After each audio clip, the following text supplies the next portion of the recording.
Broadcasting from the business capital of the world, this is the Podcast Business News Network. We are back with Thomas Bergvik, who is our nationally certified counselor. He's also a licensed professional counselor based out of Connecticut, but can work with you all over. And just want to point out, it's Bergvik Counseling Services. That's BERGVIK, counselingservices.com. And I know it's been a hard and heavy week again, unfortunately, with what's happening. And being that it's May Mental Health Awareness Month, I'm sure we're going to dive into some of this. So Thomas, welcome to the show. How are you? Okay, I guess okay considering everything, but it's been a hard week, and it's really affected me in a very, very difficult way. I mean, I'm as you know, I'm a father and a grandfather, and every time something like this happens, I just think about how would I react if it were one of my kids. And I was watching the report this morning about what was going on, and what really got me, and I started crying. I couldn't help it. Was the teacher and her husband, and what happened. The teacher that was killed and her husband had a heart attack and died. And they had the picture up there. It's tough to even talk about now. And it was affecting me. I mean, it's been affecting me mostly ever since it happened. And all of a sudden I started itching. I came down with the hives. And I took some Benadryl. I had a late start to the day today because my first client wasn't going to be until around noontime. And so I decided to, lay down and take a nap. I'm better now, but it's like at one point I'm thinking I'm shocked to think that I would have that kind of reaction. But then when you have all these intense emotions, there is a mind-body connection. Mental health isn't just about the head; it's about your whole body. And I experienced it firsthand. And so, I've spoken to my clients about this, and I think what I'm concerned about long term, for not just about this, but any of the shootings, that the kids are going to at least some of them may have phobias. School is supposed to be a safe place. Yep. And that belief is getting shaken to the core. And the idea, especially considering the complications of the pandemic and everything, agoraphobia is not out of the question. I had I had a client, the one that I saw just before I came on with you.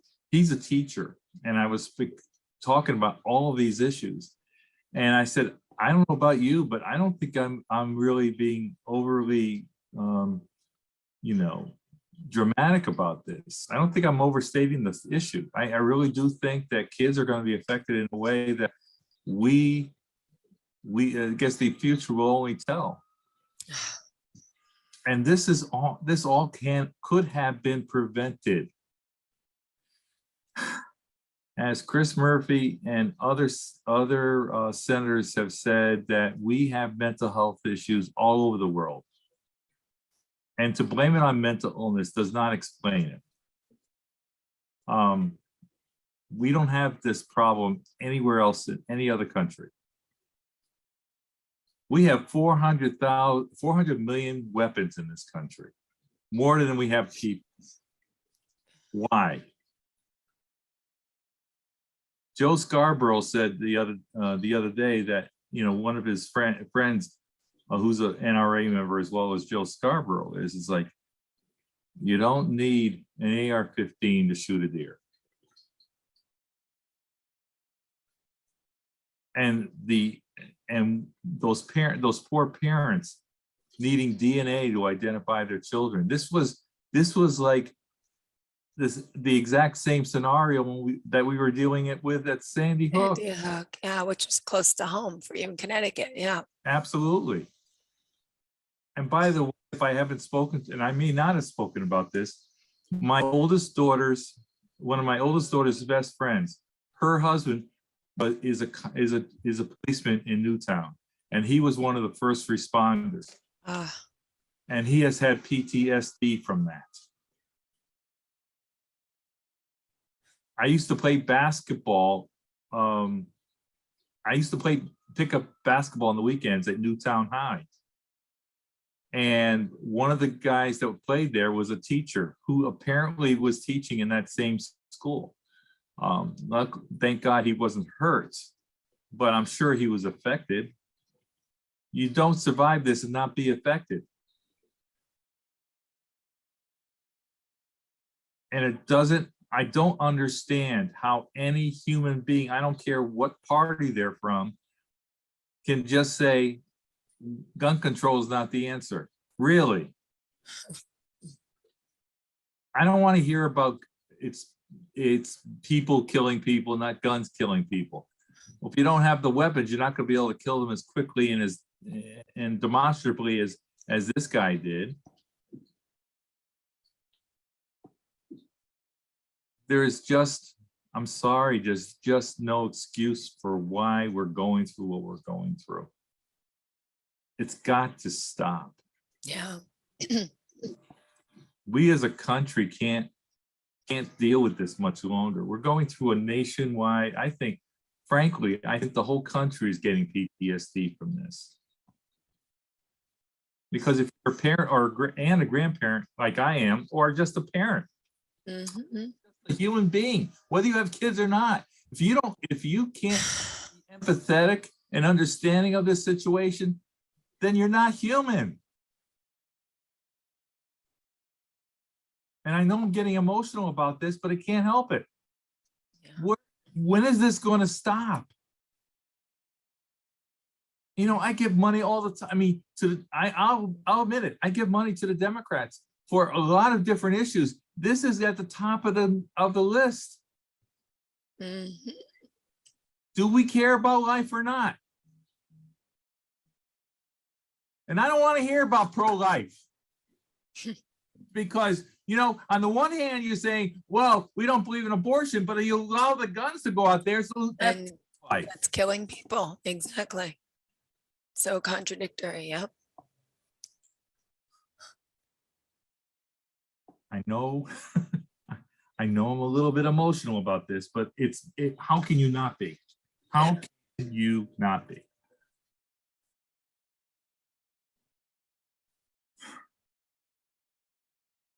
It could happen to any one of us anywhere at any moment, and it's a scary thing, and it's sad that it's not until something like this happens again we get reminded of it. And by the way, Sandy Hook was, gosh, how many years ago now? So this is the I believe it's this year is going to be 10 years.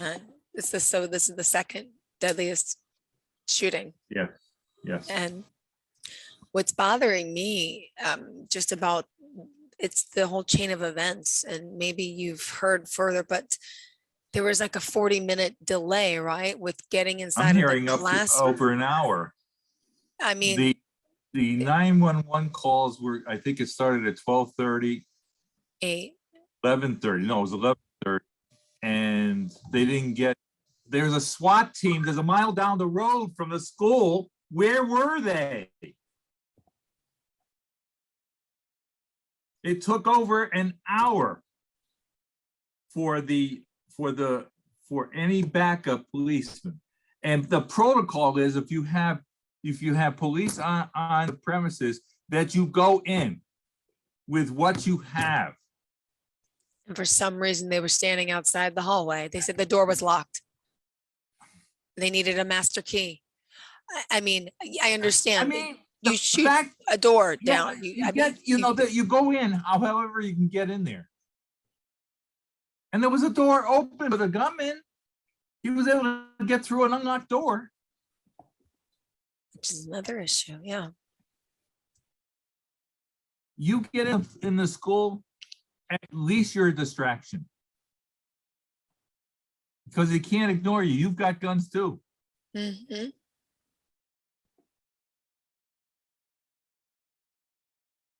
I'm not saying this is easy stuff. And I'm not going to tell you to say, oh yeah, I'd go in there. I'm not trained for it, number one. And secondly, but if I had been, like it or not, this is part of your job. Yeah.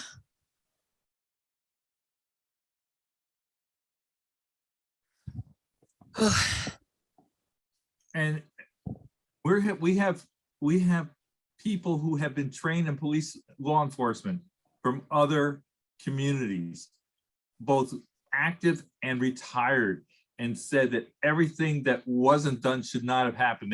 They should have gone in there. Come hell or high water, you go in. Yeah. This is an emergency situation. You don't ask permission. Just go in. And they're saying the door was barricaded. I mean, aren't they equipped to open a door? I mean, I don't know what they had with them, to be fair. but What they had to get into the schools. They may not have had much at the time until they were able to get everybody. But but the issue is, there's another issue here that has been spoken about enough. And I just heard about this morning. The SWAT team, a mile away, a mile. You should be able to get in there within 5 or 10 minutes max. They should have been on site and taken over direction and command of what they were going to do to stop this shooter. I didn't know they were a mile. I didn't hear For that. over an hour in the building. You could do a lot of damage during that time. Yeah. They found 4 rooms with dead kids in them. 4. And the reports have been so inconsistent. They say one thing one time, then they say another thing another time, then they say another thing another time. I don't know what's going on, but boy, the inconsistencies in this is incredible. And if people don't believe me, just check the news reports. I'm getting this information like anybody else from news reports. And so the reporters on the ground are incredible. They are very, very good. They try to make sure before they report anything that it is as accurate as they can get at the time they get the reports. And hearing that the parents were arguing with police to go in. And I mean, let alone one mother climbed the fence to get her child. She went into the school to get her child and did get her out. I didn't hear that. You're kidding. I'm not kidding. Oh my gosh. And the cops couldn't do it. And I heard reports of several parents being handcuffed because they wanted them to do more. Wow.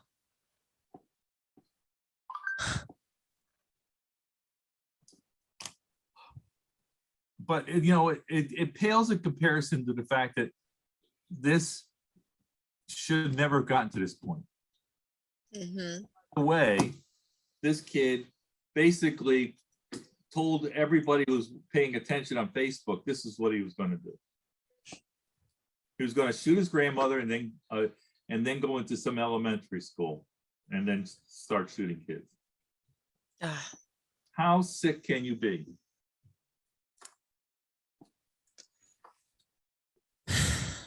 And then the children who are calling 911 inside.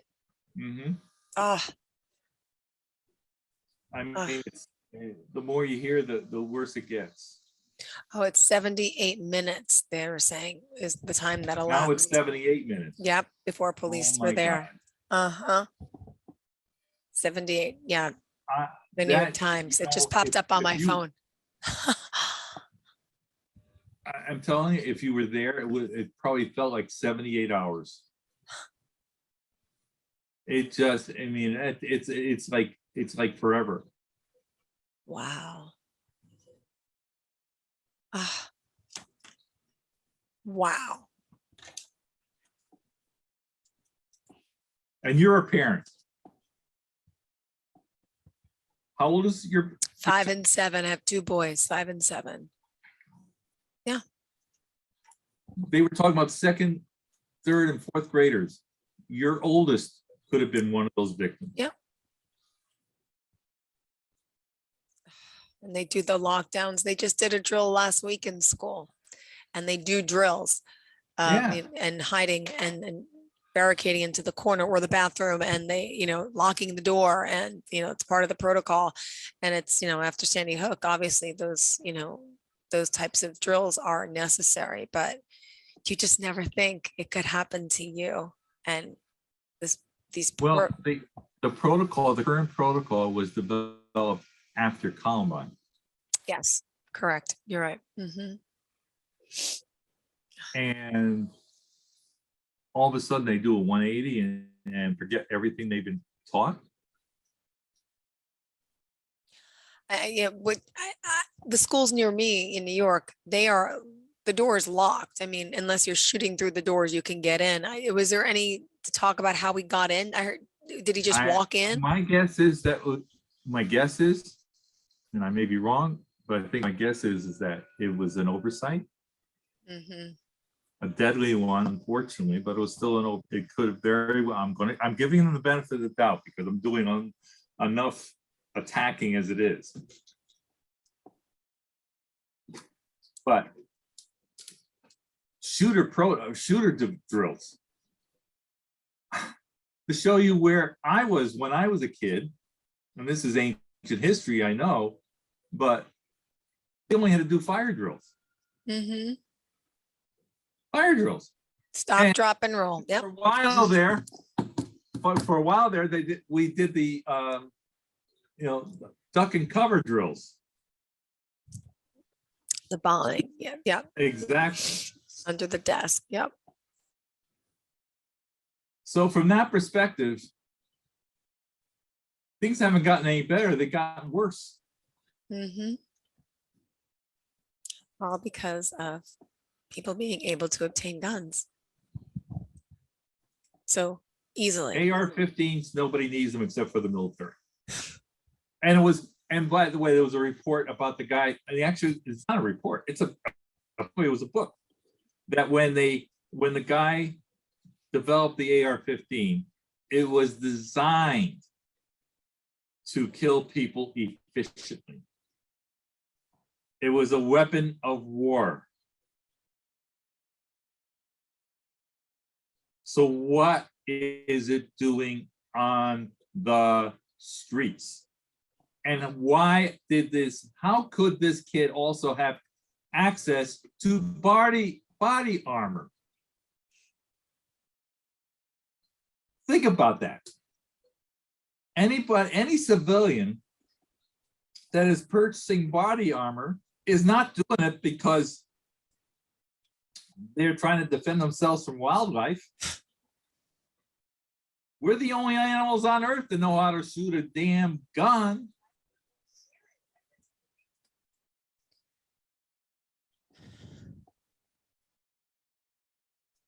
Holy cow.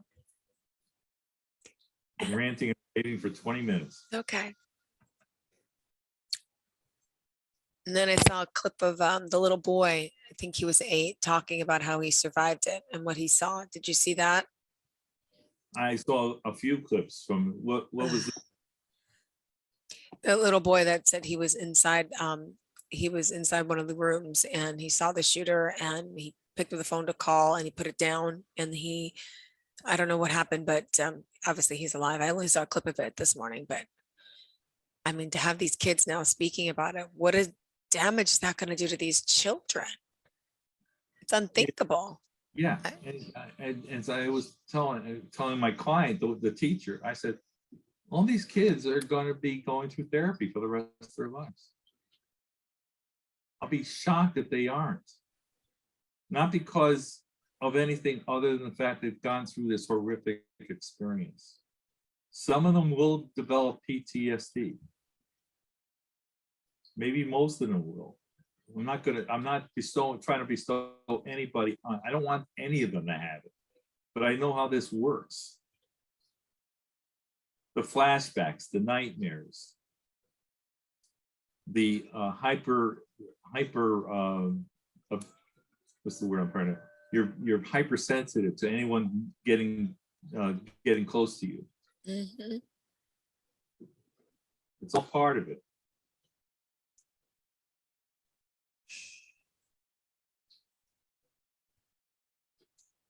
I was told when I was working with veterans not to come up on them without announcing yourself, because they might react in a very violent way. Mhm. That's how they're trained.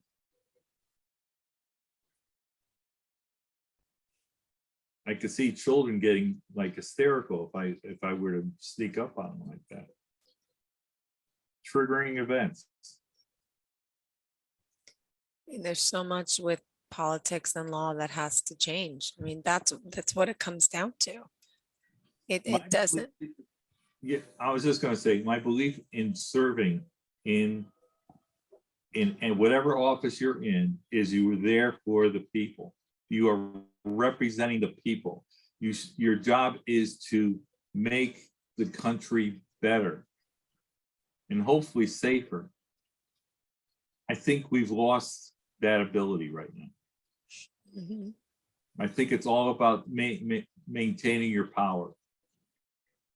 And they're representing not the people, but in too many cases, money and power. Corporations, you name it. And what does that make the people feel like? They're powerless. Yeah. They feel like their representatives are not representing them in a way they should be representing them. Yep. Ah, And the excuse that, well, I can't do anything because the base may not like it. You know, here's the thing, and this is where courage comes in. If I'm in Congress, and this is why sometimes you have to do something that isn't popular. If I'm in Congress and I see a problem that needs to be resolved, and I'm looking at the population as a whole, not just my constituents, mhm. explain it, said I felt like this bill, this law was needed to protect all of us. All of us.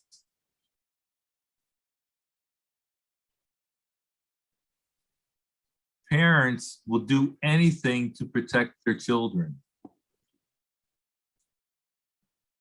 People who are representatives in Congress should be willing to do everything they can to protect us, because that is their job. Mhm.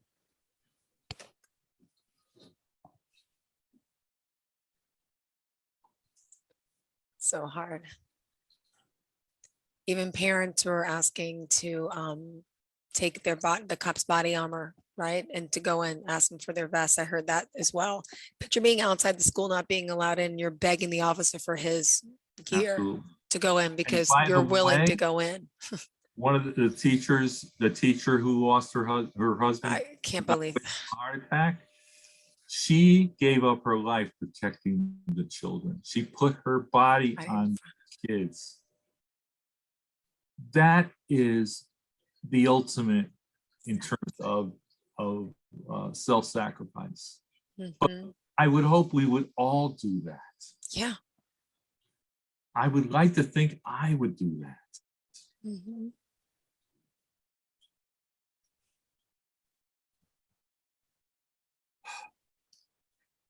Yeah. And at this time, still the shooter, do you know there was no reports of any mental health issues with him? Was Well, there, the have you found, reports are they've talked to various family members and they don't know what happened or what got him to this point. but there was outreach on social media about his intentions. I don't know for how long or anything, but see something, say something. It's simple. Exactly. If I spend very little time lately on Facebook, because it seemed like every time I got on Facebook, there was always something political on there, and it's like I want to scream.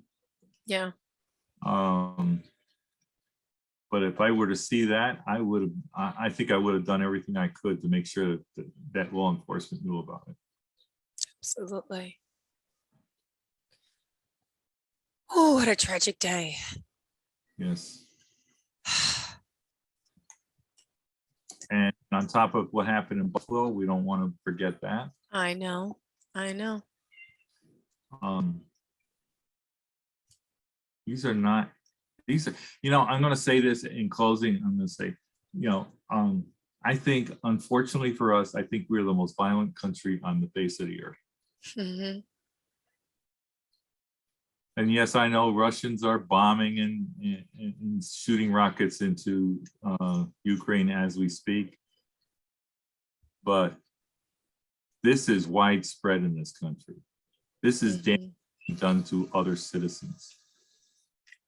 If you are somebody who's visiting from another country, the image of the Wild West is not, I don't think the Wild West was this horrible.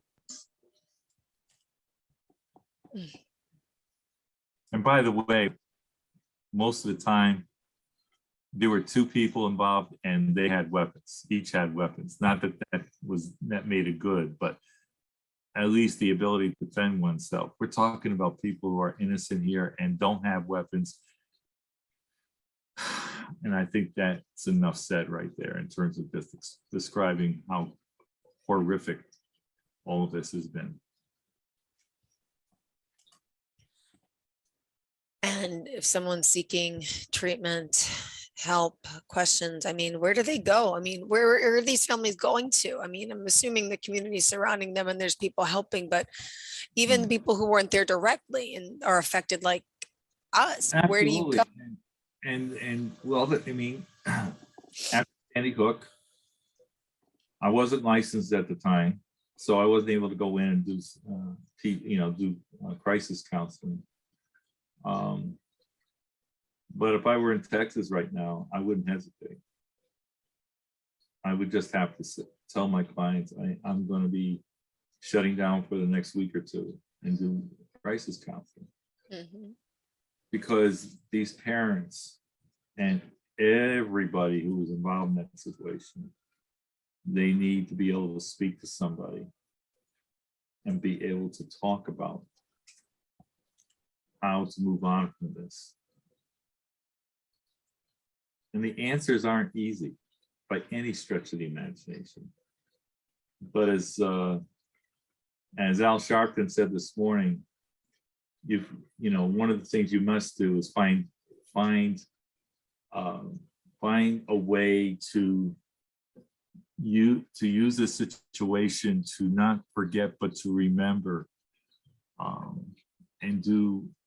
I mean, I've had people put names of loved ones on benches. I've heard, we had a school that was developed in one of the victims' names that was built and named after her.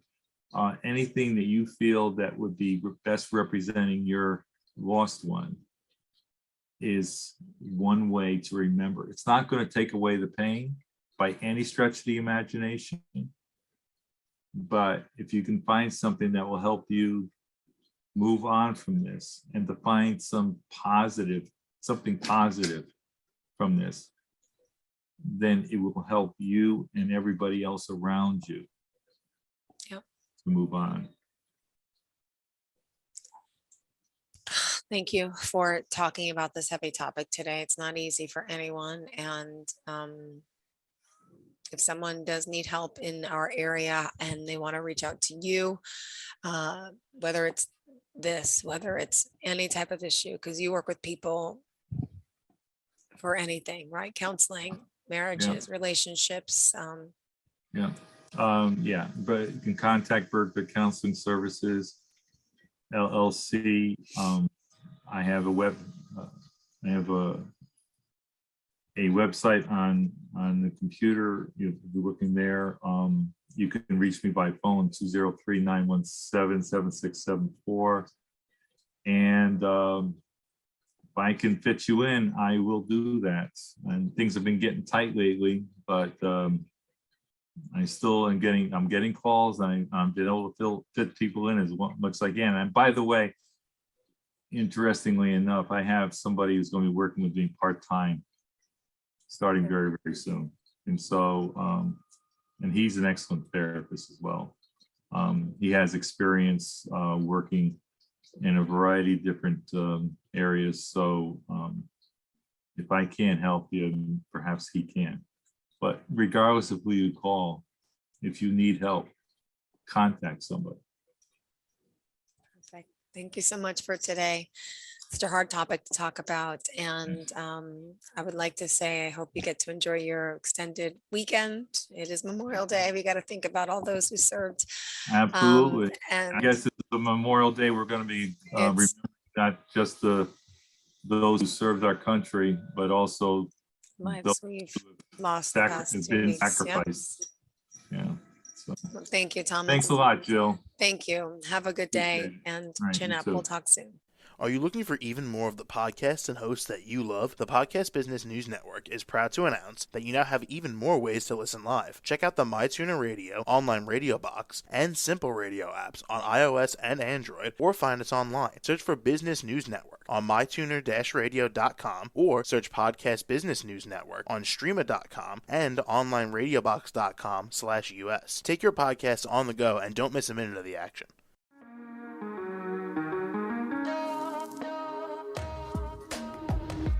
Broadcasting from the business capital of the world, this is the Podcast Business News Network. For nearly 2,000 severely injured veterans, everyday life has become filled with barriers. Day-to-day simple tasks can become pretty daunting. I have to carry my chair up 2 flights of steps or have somebody do it for me. What scares me the most is just the falling. When I'm struggling with my house, I think, to have that one great barrier just knocked down, it's crucial. Home for Our Troops is a wonderful nonprofit that builds a Mortgage-free, fully adaptive, handicap-accessible house. And there's no catch. It'll be our very first home that we've ever owned. This is a game changer. This is where your life begins again. We need you to join us in completing this important mission. Please visit hfotusa.org and help build homes and rebuild lives. Because of you, everything's going to be okay.